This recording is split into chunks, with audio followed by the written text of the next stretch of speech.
The vehicle itself is self-driving. For example, this Tesla truck, they just released self-driving software about 2 weeks ago. What does that mean? I can tell it to go someplace and it's going to engage. But here's the deal. I'm still in control. I'm still operating it because even the software is looking at me. What's going to happen when you get arrested for a DA is you're not going to be talking to your lawyer that quickly. A police officer is not your priest, right? You don't need to confess everything in the world to the police officer.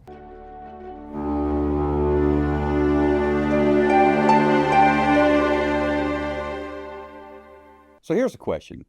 What happens if you're driving in one of these self-driving or autonomous vehicles like the Tesla and you get stopped and you've been drinking? Could the police still arrest you for driving while intoxicated?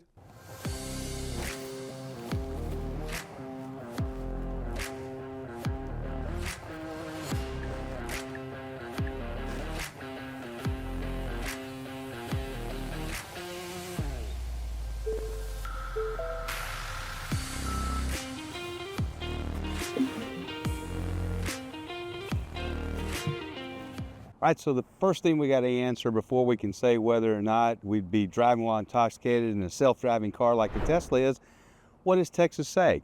In Texas, driving while intoxicated is actually defined as operating a motor vehicle in a public place while intoxicated. So in this case, the first question we got to ask is, what does operation mean? Now check it out.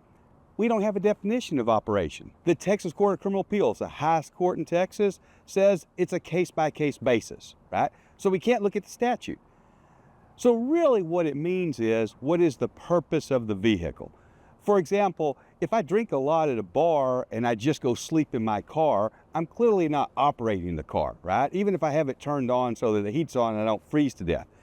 I'm not using it as its intended purpose. So what's the intended purpose of the vehicle? To get me from point A to point B, right? To take me or to take other people certain places. So that's the first thing, right? Now, what happens if I'm in a self-driving vehicle like the Tesla? The Cybertruck, for example, just released self-driving literally at the time of this video 2 weeks ago. So if I'm in the Cybertruck and I have it set on self-driving, and I'm intoxicated, right? Am I operating a motor vehicle while I'm intoxicated? In Texas law, the answer would be yes, because it's not truly autonomous driving. The software says I've got to be alert. It's going to look in my eyes and make sure that I'm paying attention to the road. I'm the one that's ultimately responsible. The Tesla may turn the steering wheel, may move me from point A to point B, may turn the blinker on, slow down, and operate, but truthfully, it is telling me all the time that I'm responsible for that. And if there's any problems or emergency, I as the driver, I've got to take over and be in charge. So I can take my hands off and I can have my foot off the brake. I am absolutely operating the motor vehicle under Texas law. And so the answer is yes, absolutely. If I was drunk or intoxicated and the Tesla was self-driving, I could be arrested for driving while intoxicated. Okay, so the first question we got to ask is, what's the definition, right? We hear in Texas driving while intoxicated, but the actual definition is operating a motor vehicle in a public place while intoxicated. So let's assume I'm in a public place and let's assume I'm intoxicated and the Tesla is a motor vehicle. So the really question is, what does operation mean? Well, here's the key. Our highest court in criminal cases, the Court of Criminal Appeals, Texas Court of Criminal Appeals, says there's no definition. It's a case-by-case basis. So really what that boils down to is, are you doing something with the vehicle that of its intended purpose, right? What's the purpose of any vehicle? It's to get me someplace. Get me to work, get me to home, get me from the bar to the house, whatever the case may be. Versus, let's say I drank too much at the bar and I'm sleeping in my vehicle. Right? Then I'm not using it as intended purpose. I'm using it as shelter. So clearly, I don't believe that would be operating, and that wouldn't be a DWI. But in this question, the vehicle itself is self-driving. For example, this Tesla truck, they just released self-driving software about 2 weeks ago at the time we're shooting this video. What does that mean? That means I can tell it to go someplace and it's going to engage. It's going to turn the blinker on. It's going to deal with how quickly it's going, when it stops, when it changes lanes. But here's the deal. I'm still in control. I'm still operating it because even the software is looking at me. I got a little camera up here. It's looking to make sure that I'm paying attention to the road. If I pick up my cell phone, it will start to beep at me and tell me that it's not going to let me self-drive anymore and disengage.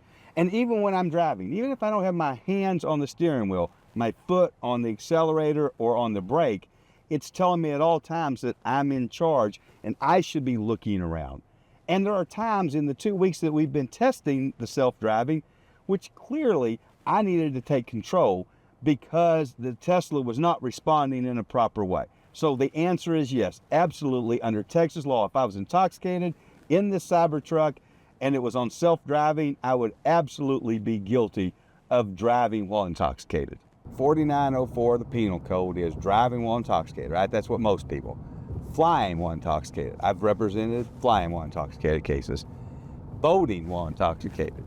And of all things, there's the fourth one. And I promise you, you'll never guess what it is. Take the wildest guess. The fair.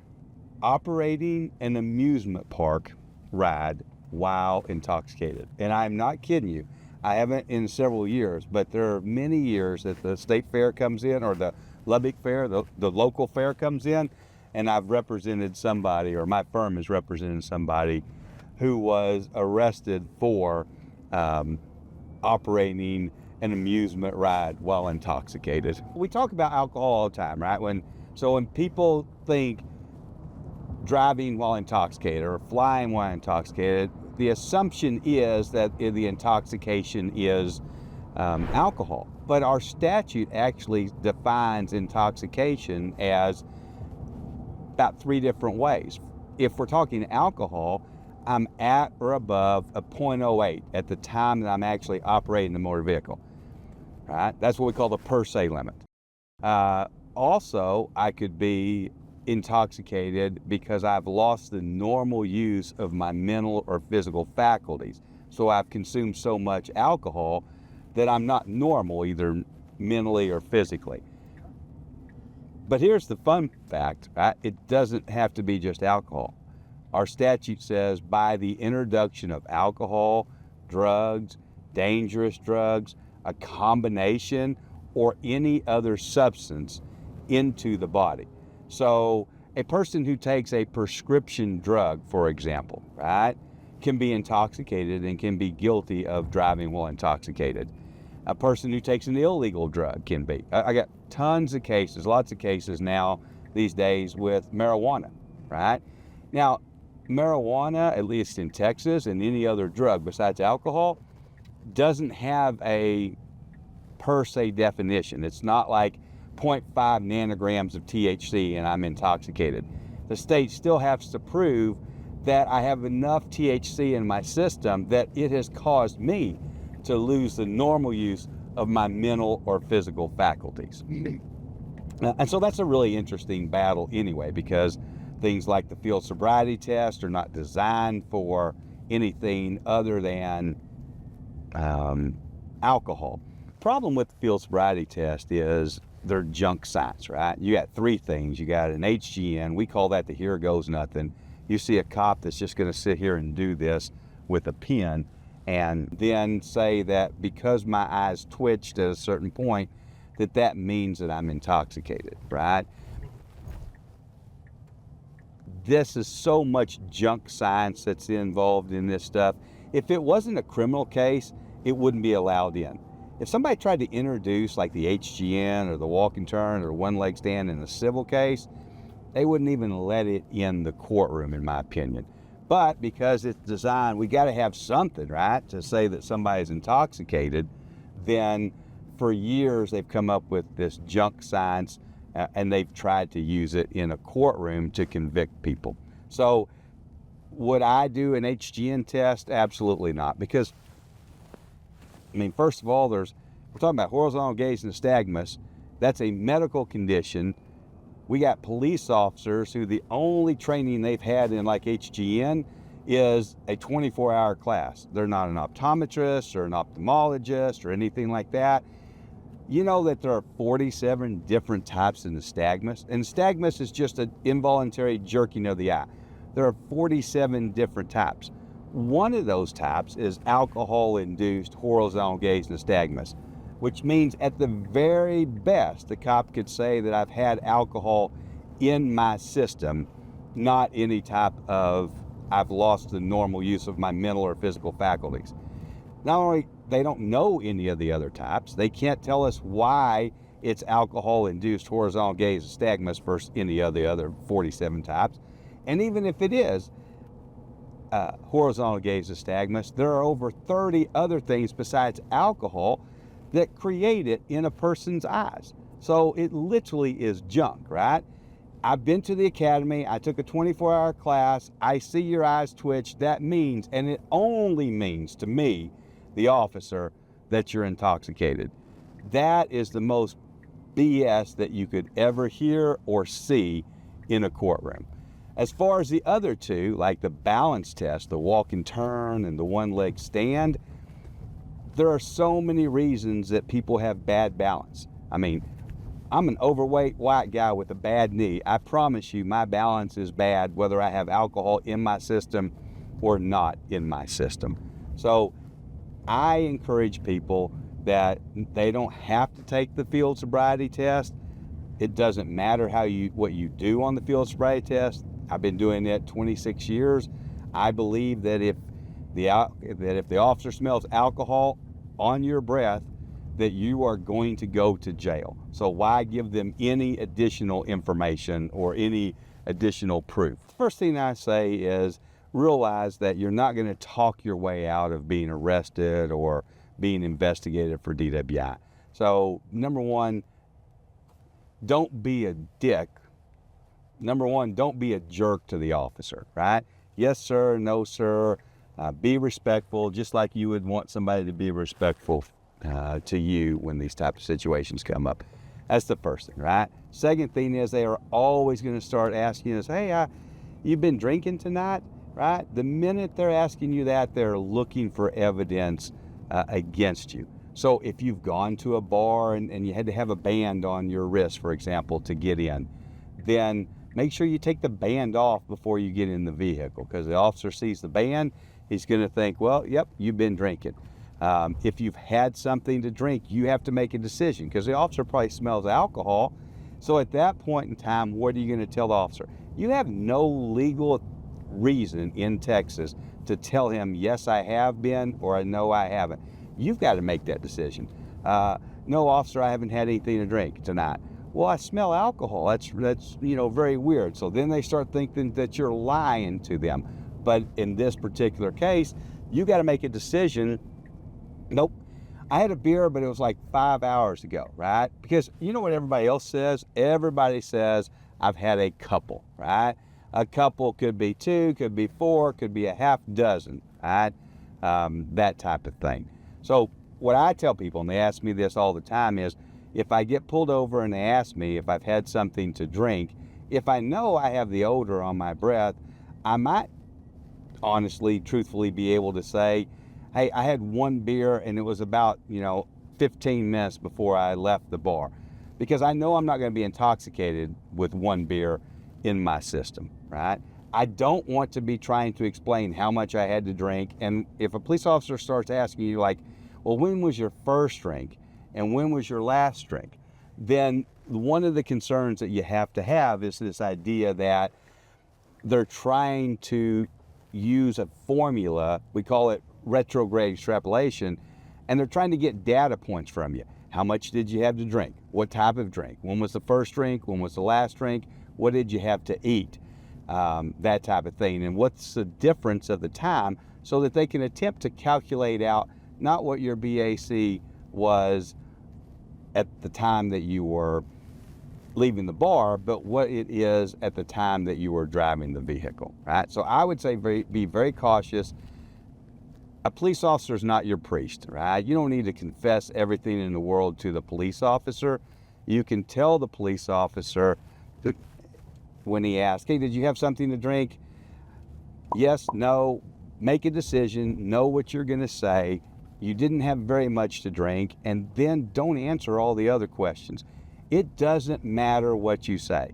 If I said I had 2 beers, he thinks that I had 6 beers. If I say I had no beers, he smells alcohol. If I say, well, yeah, I had 4 beers, and in trial, he's like, oh my God, he had 4 beers. He was drunker than Cooter Brown. But they didn't even bother to ask you when you had the first drink or the last drink. I've had cases where the officer makes a big deal about 6 drinks, but if he'd asked the questions, the first drink was at noon at the first college game, and then the last drink was at 4, and it's like midnight when we're driving. So there's no alcohol in the system. There's an old saying, you might beat the rap, but you're not gonna beat the ride. In other words, once that officer believes that he thinks and knows that you were driving while intoxicated, the magic word, totality of the circumstances, I have probable cause, then he's going to arrest you. So you should do as little as possible to help give them any proof so that when you hire us, when we go to bat for you, when we're fighting for you, we're not looking at all the things that you've told the officer. Yes, I had 6 beers. I know I shouldn't have been drinking. Oh my gosh, thank you for stopping me. And here's another thing. If you don't learn anything else from this, when you get arrested, shut up. Like, stop talking. Everything is recorded. It's recorded by the cop's body mics. It's recorded by the video in the vehicle, right? They ask you questions to try to get you to say something that they can use against you. People say, well, they didn't read me my Miranda rights. When they're investigating you for a DWI, they don't have to read you your Miranda rights. They don't have to read you your 5th Amendment rights and tell you what they are until after they've arrested you. That time he's already asked you, well, how much did you have to drink? Where did you come from? Where are you going? You say you're going here, but you're well over here. Maybe you're intoxicated because you don't know where you are. Those are the things. And then when you go down to the jail, every jail phone in the state of Texas is recorded. Every DA's office has absolute access to those recordings. What happens?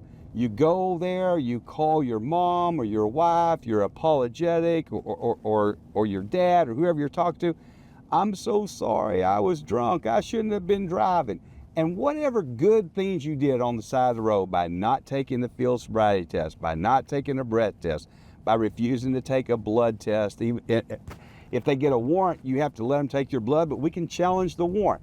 All the good things you did that help us fight the case, when you go down to the jail and you tell mom or you tell wife or you tell husband, I'm sorry, I shouldn't have been drinking, I was intoxicated, now they got a recorded statement that they get to use in your trial.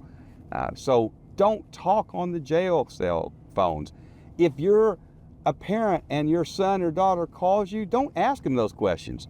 You can chew their ass when they get home, but you can do that when it's not recorded. Normally what's going to happen when you get arrested for a DA is you're not going to be talking to your lawyer that quickly, because you're going to go into booking and then you're going to go see a magistrate who's going to set your bond. Unless there's really some reason for you to stay. Maybe you've got a long prior criminal history. Maybe it's a very bad, like an intox manslaughter case where the bond's real high and you've got to work on getting funds together. Then you're not typically going to talk to your lawyer, because what you're going to want to do is get out of jail, right? Focus on that. Don't tell the bonding company anything.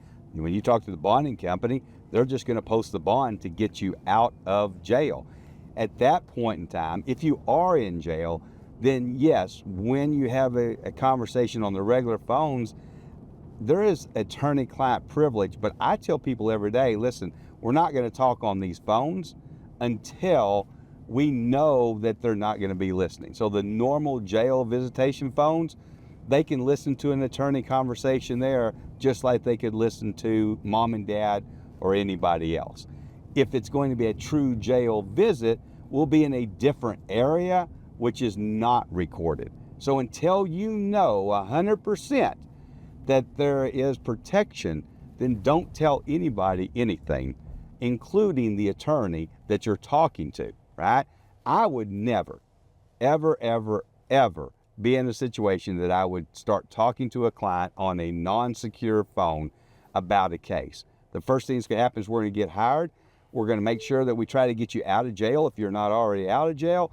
And then we're going to work on the case when you're in a place that you are protected under the attorney-client privilege. All right, so I just turned on full self-drive. My foot is not on the accelerator or on the drive, and as you can see, my hands are not on the steering wheel. It's looking at me, making sure I'm paying attention, and now it's operating the vehicle. The Tesla software is operating the vehicle. I've got it plugged in where I want to go. It's now slowing down. And it's turning the blinker on and making a decision what it's going to do. So it turned the steering wheel. It's coming up to the right-hand side. I'm supposed to be looking around, make sure nobody runs across the street. Again, hands are in the air. Look, Mom, no hands. It's operating the vehicle, going by the courthouse. There's a four-way stop. It's stopping. So far, I haven't done anything except turn on the self-driving mode. Off it goes, and in a minute it should turn the left blinker on and take us back to where we started, to the office. And then it's in the middle, so it moved to the turning lane. Again, no hands, nothing. But at the end of the day, the truth is, now is when you have to drop their vehicle, because it doesn't know where to go. It says, I'm here. Like, what else do I do at this point in time? So now it doesn't know where to go, and I am disengaging it, taking control back. So at this point in time, I have to do something because I want it to go, so I give it some gas, right?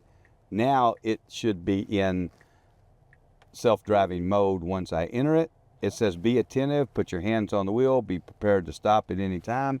I give it some gas, and now it's going to engage in self-driving mode. It's come to the stop sign, and off it goes. And again, I don't have my foot on the accelerator, and I don't have my foot on the brake, and my hands are obviously not on the steering wheel. In the Tesla, it has a camera that's looking at me, so it can determine if I'm doing something that I shouldn't do. Now it stops, now it's off. And so, for example, let me show you, since we're driving on a safe way and we're safe, if I look down here and I'm still looking at my phone, it's going to start beeping at me and tell me to pay attention to the road. And if I don't pay attention to the road, then after 2 times or after a certain amount of seconds, it's going to disengage the self-driving mode. Like, it's not going to let me be inattentive. And that's why I can't set it and go take a nap or read a book or something else. Basically what it lets me do is I can take my hands off the steering wheel for a little time. I don't know if you can tell this or not. So it's real rigid. Like, if I can turn it, but it'll take control back over at this point in time. Okay? So we're coming up to the stop sign. It thinks it's going across. You see? That's where you have to be. That's why you got to be in control, because it thought that road went straight through. And so it said, this is what we're going to do at this point in time. So now, and I could actually tell it, right? I could give it feedback to tell it that it tried to go in an area that it couldn't. And the reason I knew is because it said 400 feet, but we were already at the light. So there was no 400 feet to be able to bail out. Okay. So now we want to go ahead and re-engage and see what it'll do now. So click it on. Now it again takes over. So there's a stop sign here at the next intersection, and you can see it on the little software, and it's going to slow down and stop. It's a 4-way yield or 4-way stop. So now when it says there's nobody else around and everything's good, it takes off again. And boy, I think there's a good process that it will go through. Gets a little tighter than I would up against a vehicle parked here. It is definitely not the best driving in the world. Even so far the jerkiness or the movement of it is better. And now it puts me here because this is the address we put in.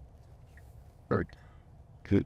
And see, even there, I wasn't sure if it was going to stop it. So now we're here. We'll say end trip, and now we can take over. So another question that comes up all the time is, okay, I get it, I understand operating and makes sense to me, but what about like a Waymo or a truly autonomous? They just rolled out sort of some of the demos of the Tesla taxis and those type of things. So there's a couple of exceptions. One, you have no ability to sit or control the vehicle.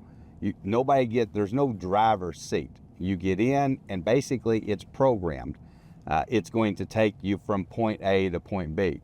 That is much more like being in an actual Uber, right? At that point in time, I don't have any ability to control it. I can be drunker than Cooter Brown in an Uber. That's what they want me to be, so that I'm not driving or operating a motor vehicle. So in that case, no. If I'm intoxicated in like a Waymo, and I don't have any ability to control it, drive it, touch it, do those type of things, then I'm not going to be driving while intoxicated in that particular case. Completely different than the self-driving mode that I have to be in control, or at least paying attention when we do that. So another thing Tesla released is the self-parking. So I'm driving along, I decide I'm going to park here. Let's get this car by. I'll pick one, this one. In this case, there's no cars, but I've done this where cars are there. And then I'll hit start. And again, no hands, no nothing. And the Tesla is going to self-park, right? So if there are two cars in between, it's going to move it in and pull it in exactly where it thinks it's safe to pull into. In this particular case, it's maybe a little bit more aggressive because there's no cars beside it. But again, if I was self-backing this and a police officer stopped me, I could absolutely be driving while intoxicated, even though I'm not touching any of the compartments or the steering wheel or the braking. The Tesla software is doing all of that by itself. And when it reaches where it is, then it stops and it tells me, hey, at the end of the day, we're ready to go. So I might be publicly intoxicated in Texas on a horse. But the truth is, I'm never going to be driving while intoxicated, because our statute talks about a vehicle, right? I've got to be operating something. Can I get a DWI on one of these scooters that are around college campuses, right? Yeah. Absolutely I can. I can be driving while intoxicated. There's a case where a person got driving while intoxicated on one of those koozies or beer chest that was motorized, right? They had a little motor on it and wheels on it, and the guy was drunk driving around. He got charged with driving while intoxicated. So it doesn't just mean, it's not the old days where it said a motor vehicle over 50 cc. But a horse, no. A bicycle, no, I'm not going to be DWI on a bicycle. At least not right now in Texas. You never know what the legislature's going to do. Right now, there's no definition of operating. I could see that the legislature passes some sort of law to specifically say, if you are in a vehicle in the driver's seat that requires any ability to start, stop, or control, that you are operating a motor vehicle. I don't see it that if you're in the back seat of a Waymo and it's taking you around town, you don't have any ability to control anything. So it would shock me if that ever became a DWI.